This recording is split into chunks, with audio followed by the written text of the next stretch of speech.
Assalamualaikum warahmatullahi wabarakatuh. Perkenalkan, nama saya Fikri Ardiansyah dengan NIM 8606370084 dari UPPJ Bogor. Saya akan mengerjakan tugas tutorial online 2, Filsafat Ilmu.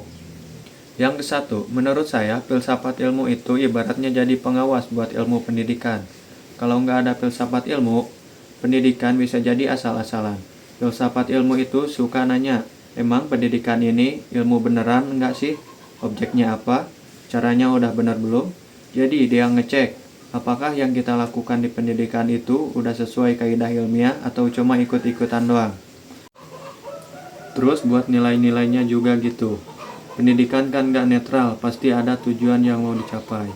Nah, filsafat ilmu bagian aksiologinya nanya, kita ngajar ini buat apa sih? Mau jadiin anak kayak gimana?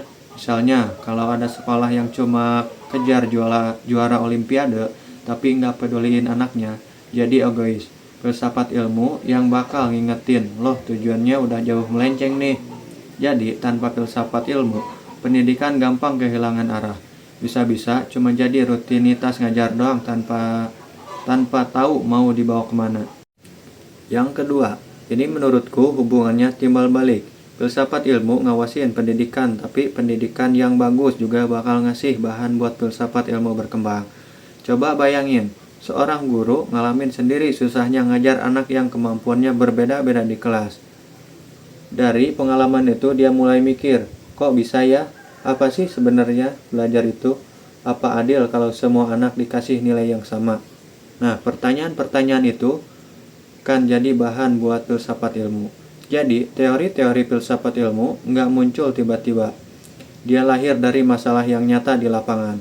Kalau pendidikan cuma jalan tanpa refleksi, ya filsafat ilmu juga nggak bakal berkembang. Makanya guru yang suka evaluasi diri itu sebenarnya juga ngebantu filsafat ilmu berkembang.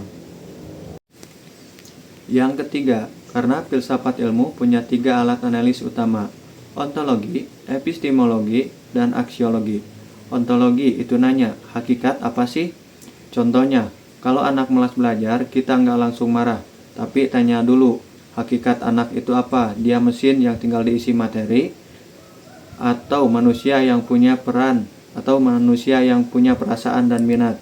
Kalau kita salah ngerti hakikat anak, cara ngatasinnya juga bakal salah. Epistemologi itu nanya, pengetahuan itu didapat gimana? Misalnya, kenapa metode ceramah kadang nggak mempan? Berarti kita harus mikir ulang. Oh, ternyata anak itu belajar. Cuma dengerin tapi harus ngalamin sendiri.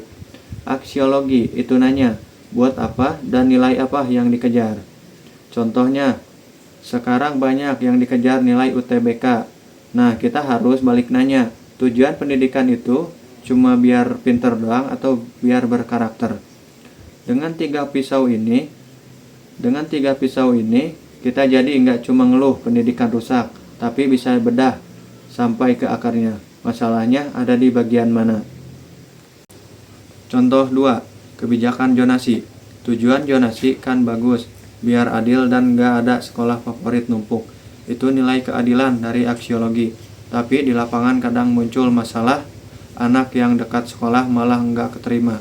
Nah, di sini filsafat ilmu dipakai buat refleksi. Apa kebijakan ini benar-benar dibuat semua?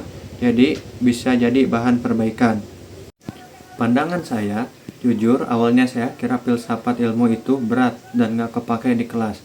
Tapi ternyata justru filsafat ilmu yang bikin saya ngerti kenapa saya ngajar dengan cara tertentu.